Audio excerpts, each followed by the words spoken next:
எங்கெல்லாம் உள்நாட்டு பிரச்சனை நடக்கிறதோ அந்த பிரச்சனையில யாரு உள்நாட்டுக்குள்ள குழப்பத்தை உண்டாக்கி இருப்பானோ அவங்களுக்கு எல்லாம் UAE சப்போர்ட் பண்ணுவாங்க. இந்த சண்டைகள்ல UAE தலையிடுவதால் அவங்களுக்கு என்ன லாபம் இருக்குதுன்னு பாத்தீங்கன்னா, சூடான்ல UAE ஆதரிக்கிற தரப்பினர் வெற்றி பெற்று விட்டார்கள் என்று சொன்னால், செங்கடல்ல சவுதிக்கு நேர் எதிராக இருக்கக்கூடிய ஒரு நாட்டினுடைய முழு கண்ட்ரோல் UAE வசம் வரும். எனவே அதை வைத்து சவுதியை அவர்கள் மிரட்ட முடியும். புனித மக்கமா நகரமும் புனித மதீனமா நகரமும் சவுதி அரேபியாவில் அமைய பெற்றிருக்கிறது. எனவே சவுதி அரேபியா மேல சர்வதேச ரீதியில ஒரு ஈடுபாடு இஸ்லாமியர்களுக்கு எப்பொழுதுமே இருக்கிறது. இந்த நிலை எங்கு போய் முடியும் என்கிற கேள்விகளையும் எழுப்புகிறது. குறிப்பாக வளைகுடா நாடுகளுக்குள்ளாக இஸ்ரேல் ஆதரவு பெற்ற UAE சவுதி அரேபியாவுடனான ஒரு சண்டையை தொடங்கலாம் என்கிற ஒரு மிகப்பெரிய கேள்வி எழுகிற அதே நேரத்தில்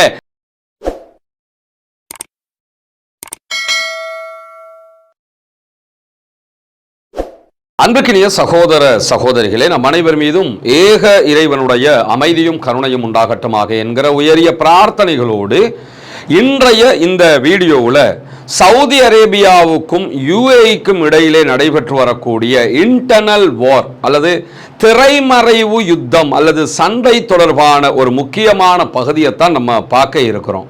வெளிப்படையாக பார்க்கும்போது சவுதி அரேபியாவும் UAEயும் மத்திய கிழக்கினுடைய மிக முக்கியமான நாடுகளாக தென்படுகின்றன. அதே நேரத்தில் ஒபெக் கூட்டமைப்பு, அதே போன்று ஒபெக் பிளஸ் கூட்டமைப்பு ஆகிய இரண்டு கூட்டமைப்புகளில் இருந்து UAE வெளியே போயிருக்கிறாங்க. சவுதி அரேபியா தலைமையிலான கூட்டமைப்புகளாக இவை இருக்கின்றன.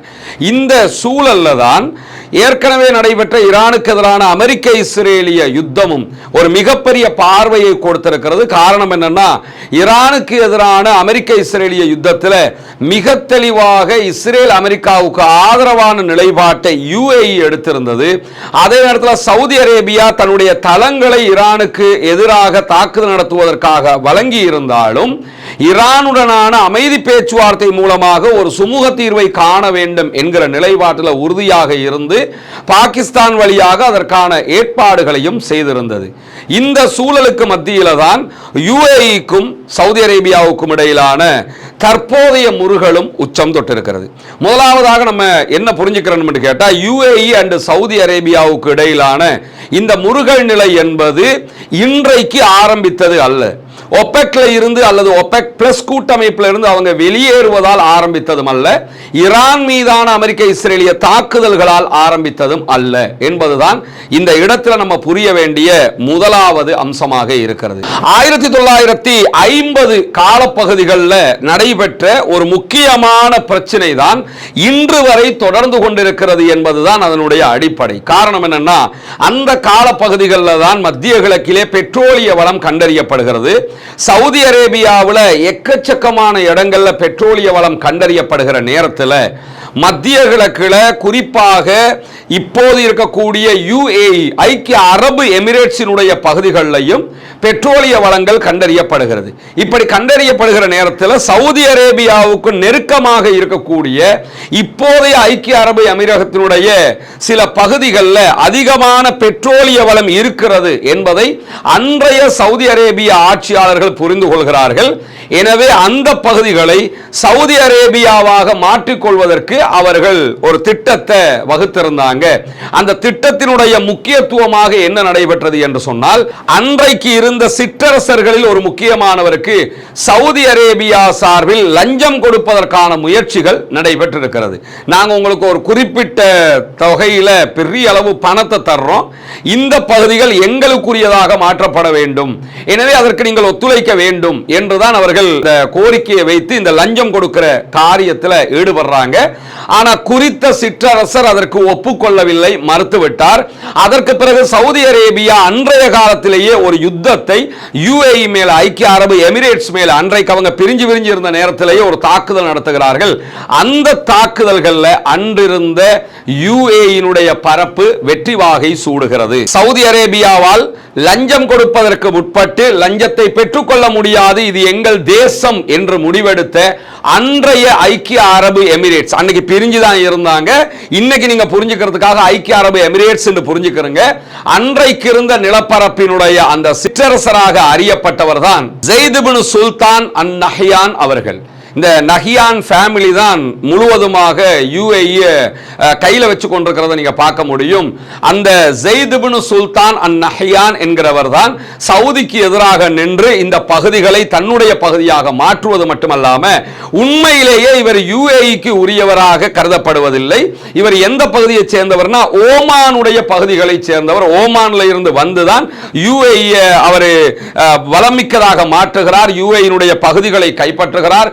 யுஏஇ பாதுகாக்கிற முனைப்புகளை எடுக்கிறார். குறிப்பாக யுஏஇனுடைய தேசத்தந்தையாக இன்றைக்கும் பார்க்கப்படுவது மட்டுமல்லாம இன்னைக்கும் யுஏஇ பற்றி தெரிந்தவர்களுக்கு தெரியும். யுஏஇல ஒரு பகுதி தனியாக ஓமானுக்கு சொந்தமானதாக இருக்கும். அங்க எல்லாமே ஓமானுடைய கண்ட்ரோல்ல தான் இருக்கும். ஆனா யுஏஇக்கு நடுவுல இருக்கும். இந்த செயல்பாடுகள் எல்லாம் நடப்பதற்கு அடிப்படையான காரணமே என்னன்னு கேட்டா இந்த ஸைத் இப்னு சுல்தான் அன்-நஹ்யான் என்கிற ஆட்சியாளர் தான். இது 1950 கால பகுதிகளிலே நடந்த ஒரு சம்பவம். அன்றிலிருந்து இன்று வரைக்கும் இரண்டு தேசங்களுக்கும் இடையிலான இந்த பிரச்சனை தொடர்ந்து நடைபெற்று வருவதை நம்ம பார்க்க முடியும். அன்றைய சவுதி ஆட்சியாளர்களுக்கும் அன்றைய யுஏஇனுடைய மேலே நாம் சுட்டிக்காட்டிய ஆட்சியாளருக்கும் இடையில ஏற்பட்ட அதே பிரச்சனை தான் இன்றைக்கு முகமது பின் சல்மான் MBSக்கும் முகமது பின் ஸைத் MBZக்கும் இடையில் நடைபெறக்கூடிய சண்டையாக உருமாறி இருக்கிறது. பெட்ரோலிய சந்தை உட்பட எங்கெல்லாம் பெட்ரோல் பிசினஸ் நடக்குதோ அங்கெல்லாம் சவுதி அரேபியாவும் யுஏயும் தன்னுடைய சண்டையை தொடர்ந்து கொண்டிருக்கின்றன. அதே நேரத்தில் தரை வழியாக நீங்க எடுத்துக்கிட்டீங்கன்னா லிபியாவினுடைய பாலைவனம் வரைக்கும் சவுதி அரேபியாவும் யுஏயும் சண்டை பிடித்துக் கொண்டிருக்கிறார்கள் என்பதுதான் யதார்த்தமான தற்போதைய கள நிலவரமாக இருக்கிறது. ஈரானுக்கு எதிரான அமெரிக்காவினுடைய வாருக்கு பிறகு அமெரிக்காவினுடைய பவர் மத்திய கிழக்குல ஒரு கொஸ்டின் மார்க்கை உண்டாக்கி இருக்குது. இனிமேலும் அமெரிக்காவை நம்ப முடியுமா என்கிற இடத்துக்கு சவுதி அரேபியாவும் யுஏயும் போயிட்டாங்க. எனவே யுஏக்கும் தான் நம்புகிற ஒரு பாதுகாவலர் தேவைப்படுகிறது, சவுதி அரேபியாவுக்கும் தான் நம்புகிற ஒரு பாதுகாவலர் தேவைப்படுகிறது என்கிற இடத்துக்கு அவங்க வந்துட்டாங்க. இப்படியான ஒரு எண்ணப்பாடு வந்ததற்கு பிறகுதான் OPEC கூட்டமைப்புல இருந்தும் OPEC பிளஸ் கூட்டமைப்புல இருந்தும் யுஏஇ வெளியே போறாங்க. இந்த ரெண்டுமே சவுதி அரேபியா தலைமையிலான சர்வதேச எண்ணெய் உற்பத்தியாளர்களுடைய கூட்டமைப்பாக இருக்கிறது. இவங்க தான் எல்லா இடத்திலையுமே பெட்ரோலிய விலையை நிர்ணயிக்கக்கூடியவங்களாக இருப்பாங்க. வெளிப்படையா நீங்க பாத்தீங்கன்னா சவுதி அரேபியா எங்களுக்கு பெட்ரோலை அதிகமாக உற்பத்தி பண்றதுக்கு தடையா இருக்கிறாங்க, விலையை நிர்ணயம் பண்றாங்க, எனவே நாங்க தனியா போய் நிறைய உற்பத்தி பண்ண போறோம் என்ற வார்த்தையை சொல்லிவிட்டு தான் யுஏஇ வெளியேறியதை நீங்க பார்க்க முடியும். ஆனால் இது வெளிப்படையான வார்த்தையை தவிர உள்ரங்கமான பிரச்சனை அதுவல்ல. ஆனா அவங்க போற மாதிரியே அதிகமான பெட்ரோலிய உற்பத்திகளுக்கு வழிகோலி இருக்கிறார்கள். மற்ற நாடுகளை விட அதிகமாக அவங்க தற்போது எரிபொருட்களை உற்பத்தி செய்யவும் ஆரம்பித்திருக்கிறார்கள். அது அவர்களுக்கு நிறைய வருமானத்தை தரக்கூடிய வழியாகவும் மாறி இருக்கிறது. இந்த இடத்துல சவுதி அரேபியாவுக்கும் ஐக்கிய அரபு எமிரேட்ஸுக்கும் இடையில சர்வதேச மட்டத்தில் ஒரு எழுச்சியும் வீழ்ச்சியும் இருக்கிறது. ஒரு புறம் பார்த்தீங்கன்னா சவுதி அரேபியா என்பது ஐக்கிய அரபு எமிரேட்ஸ் யுஏஇயை விட டபுள் மடங்கு பெட்ரோலிய வளம் கொண்ட ஒரு நாடு. அங்க எவ்வளவு பெட்ரோல் இருக்கிறதோ அதை விட 2 மடங்கு அதிகமாக சவுதி அரேபியா தன்னகத்தே கொண்டிருக்கிறது. இரண்டாவதாக சவுதி அரேபியாவினுடைய மக்கள் தொகை 35 மில்லியனாக இருக்கிறது. யுஏஇனுடைய மக்கள் தொகை 10 மில்லியனாக இருக்கிறது. அதுலயும் 1 மில்லியன் மக்கள் தான் யுஏஇனுடைய மக்கள். மற்ற எல்லோருமே வெளிநாடுகளில் இருந்து அங்க தொழில் செய்யக்கூடிய 9 மில்லியன் மக்கள் இருக்கிறார்கள். இதை தாண்டி சவுதி அரேபியாவுக்கு இருக்கக்கூடிய ஒரு பெரிய பிளஸ் என்னன்னு கேட்டா இஸ்லாமியர்களுடைய புனித தலங்களான புனித மக்கமா நகரமும் புனித மதீனமா நகரமும் சவுதி அரேபியாவில் அமைய பெற்றிருக்கிறது. எனவே சவுதி அரேபியா மேல சர்வதேச ரீதியில ஒரு ஈடுபாடு இஸ்லாமியர்களுக்கு எப்பொழுதுமே இருக்கிறது. சவுதி அரேபியா தான் இஸ்லாமியர்களுடைய மிக முக்கியமான கண்ட்ரி என்கிற பார்வை அதனூடாக வருகிறது. ஆனால் இதே பார்வை யுஏஇக்கு வராது. ஏன்னா அங்க இப்படியான எந்த மத தலங்களும் எந்த புனித தலங்களும் கிடையாது என்கிற காரணத்தினால இது கூட சவுதி அரேபியாவுக்கு ஒரு பிளஸ் பாயிண்டாக மாறி இருக்கிறத இந்த பிரச்சனையில நம்ம பார்க்க முடியும். இப்படியான சூழல்ல தான் OPEC அமைப்பு அதே போன்று OPEC பிளஸ் அமைப்புகளை கொண்டு சவுதி அரேபியா தான் இந்த பகுதிகளில் இருக்கக்கூடிய வல்லாதிக்க மிக்க நாடாக தன்னை கருதுகிறது. சவுதியினுடைய வளங்கள், சவுதியினுடைய அளவு, சவுதியினுடைய மக்கள் தொகை, சவுதியில் இருக்கக்கூடிய 2 புனித தலங்கள் விஷயங்கள், இதையெல்லாம் அடிப்படையாக கொண்டு மத்திய கிழக்குன்னா நாங்க தான், அதற்கு பிறகுதான் நாங்க சொல்ற அடிப்படையில் நீங்க எல்லாம் எங்களோட அப்படி ஒருங்கிணைஞ்சு போகணும் என்கிற இடத்திற்கு சவுதி அரேபியா வருவதற்கான அடிப்படை காரணம் இவைகளாகத்தான் இருக்கிறது. இதே நேரம் ஐக்கிய அரபு எமிரேட்ஸ் UAE பொறுத்தவரையில சின்ன நாடு, அதே நேரம் மக்கள் தொகை 10 மில்லியன், அதுலயும் 1 மில்லியன் தான் அந்த நாட்டு மக்கள். ஆனாலும் சர்வதேச மட்டத்தில் பார்த்தீங்கன்னா துபாய்னாலே ஒரு பிசினஸ் ஸ்பாட்டாக மாறிடுச்சு. அதே நேரம் UAE எந்த பகுதிகளை நீங்க எடுத்துக்கிட்டாலும் ஒரு கனவு தேசம் போன்று தற்போது மாறி இருப்பதை நம்ம பார்க்க முடியும். UK அல்லது இத்தாலி, அதை தாண்டி அமெரிக்கா என்று இந்த நாடுகளுக்கு போவது ஒருவருடைய கனவு லட்சியமாக இருந்த ஒரு காலம் போய் துபாய்க்கு போகணும், துபாயில ஒரு பிளாட் வாங்கணும், துபாயில ஒரு பிசினஸ் பண்ணணும், துபாயில இருக்கிறது ஒரு பெருமை என்று கருதுகிற அளவுக்கு துபாயினுடைய வளர்ச்சி அபரிமிதமாக மாறி இருப்பதை நம்ம பார்க்க முடியும். காரணம் என்னன்னா, வருஷத்துக்கு ஏதாவது ஒரு ப்ராஜெக்டை கொண்டு வருவாங்க, கொண்டு வந்து அதை டெவலப் பண்ணுவாங்க, டெவலப் பண்ணி சர்வதேச அளவில் புகழ் பெற்றதாக மாற்றுவாங்க. அதனாலேயே அந்த நாடு மிக புகழ் பெற்றதாக மாறி இருப்பது மட்டுமல்லாம அவங்க கொடுக்கக்கூடிய கிரீன் கார்டு எவ்வளவு கொடுத்தாவது பெற்றுக்கொள்வதற்கு உலகில் இருக்கக்கூடிய பல செல்வந்தர்களும் பிரபலங்களும் ஆசைப்படுகிற ஒரு சூழலும் உருவாகி இருக்கிறது. இது UAE கிடைத்திருக்கிற பிளஸ் பாயிண்டாக அவங்க நினைக்கிறது மட்டுமல்லாம இதை கொண்டு சர்வதேச மட்டத்தில் தங்களுக்கான ஒரு செயினை உருவாக்கி கொள்வதற்கு UAE ட்ரை பண்ணி கொண்டே இருக்கிறாங்க. ஐக்கிய அரபு அமீரகமாக மாறிய காலத்திலிருந்து நீங்க பாத்தீங்கன்னா வரலாற்று ரீதியாக UAE கிழக்கு புறமாக பாரசீகர்கள் இருக்கிறார்கள், மேற்கு புறமாக சவுதி அரேபியா இருக்கிறது. இந்த இரண்டு பேருக்கு மத்தியில தான் தாங்கள் சிக்கிக் கொண்டிருக்கிறோம் என்கிற மனோநிலையில் எப்போதுமே UAE இருக்கிற அதே நேரம் இப்ப UAE எடுத்திருக்கக்கூடிய ஒரு ஸ்டாண்ட் என்னன்னா, நாம் சவுதியையும் எதிர்க்க முடியும், அதே நேரம் ஈரானையும் எதிர்க்க முடியும், எனவே நம்ம எதிர்க்கிற இடத்துக்கு போயிருவோம் என்பதால் தான் இப்படியான ஒரு முடிவுக்கு வந்திருக்கிறார்கள் என்று அனைத்து ஆய்வாளர்களும் சுட்டிக்காட்டக்கூடியதை நம்ம கவனிக்க முடிகிறது. ஈரானுக்கு எதிராக இஸ்ரேலும் அமெரிக்காவும் ஒரு யுத்தத்தை நடத்தியே தீர வேண்டும் என்கிற பாரிய அழுத்தத்தை வளைகுடாவில் இருந்து கொடுத்த ஒரு நாடு ஐக்கிய அரபு எமிரேட்ஸ். அவங்க தான் நீங்க யுத்தம் பண்ணி ஆகணும்னு விடாப்பிடியாக நின்றது மட்டுமல்லாம இப்ப கூட நீங்க சமாதானத்துக்கு போக கூடாது, ஈரானோட சண்டை தான் பிடிக்கணும்ங்கிறதுல ரொம்ப உறுதியாக செயல்பட்டு வருகிறார்கள். அதே நேரம் ஈரான் பதிலடி தாக்குதல்கள் கொடுத்த நேரத்தில் இஸ்ரேலுக்கு எவ்வளவு தாக்குதல்களை நடத்தியதோ அதே அளவுக்கு UAE மேலையும் தாக்குதல்களை நடத்தியது. அந்த நேரத்தில் இஸ்ரேல் பல கட்டங்களில் UAE பாதுகாக்கக்கூடிய வேலைகளையும் செய்து கொண்டிருந்தாங்க என்பது இன்றைக்கு வெளியாகக்கூடிய பல தரவுகளில் இருந்து நம்ம புரிய முடிகிறது. எனவே UAE இஸ்ரேல் அமெரிக்கா என்கிற அந்த கூட்டணி ரொம்ப வலுவாக இந்த யுத்தத்தின் மூலமாகவும் உருவாகி இருக்கிறது. மிடில் ஈஸ்டுக்கு அவுட்ல நீங்க போய் பாத்தீங்கன்னு சொல்லி சொன்னா சூடான்ல ஒரு பெரிய பிரச்சனை நடந்து கொண்டிருக்கிறது.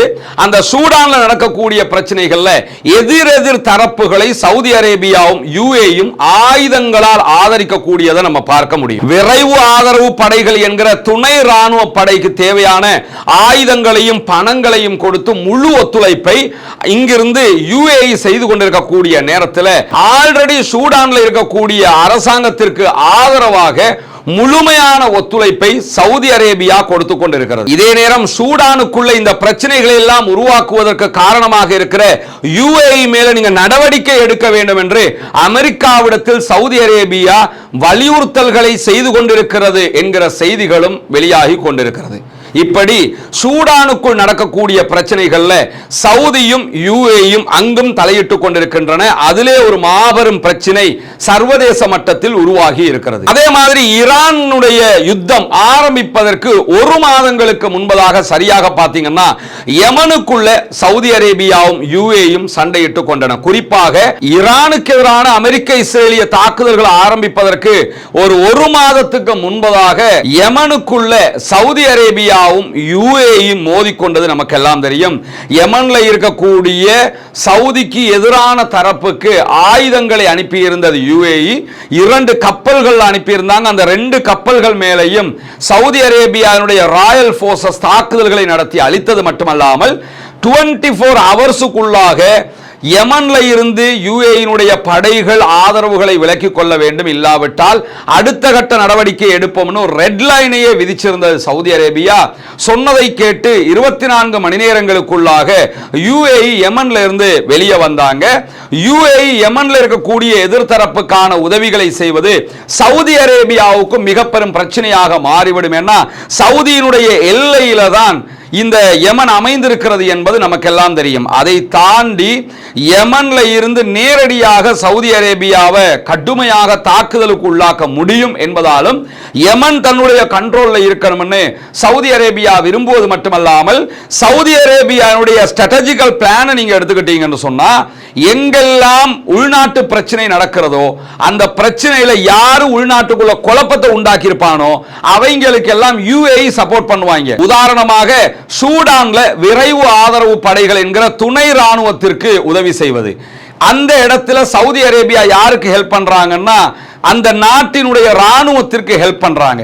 அதே மாதிரி யமனை நீங்க எடுத்துக்கிட்டீங்கன்னா யமன்லையும் சவுதி அரேபியா அந்த நாட்டினுடைய ராணுவத்துக்கு ஹெல்ப் பண்ணுகிற அதே நேரம் அந்த ராணுவத்திற்கு எதிராக சண்டையிடுகிறவர்களுக்கு யுஏஇ ஹெல்ப் பண்ணிக்கிட்டு இருக்காங்க. இந்த சண்டைகள்ல யுஏஇ தலையிடுவதால் அவங்களுக்கு என்ன லாபம் இருக்குதுன்னு பாத்தீங்கன்னா, சூடான்ல யுஏஇ ஆதரிக்கிற தரப்பினர் வெற்றி பெற்று விட்டார்கள் என்று சொன்னால் செங்கடல்ல சவுதிக்கு நேர் எதிராக இருக்கக்கூடிய ஒரு நாட்டினுடைய முழு கண்ட்ரோல் யுஏஇ வசம் வரும். எனவே அதை வைத்து சவுதியை அவர்கள் மிரட்ட முடியும்.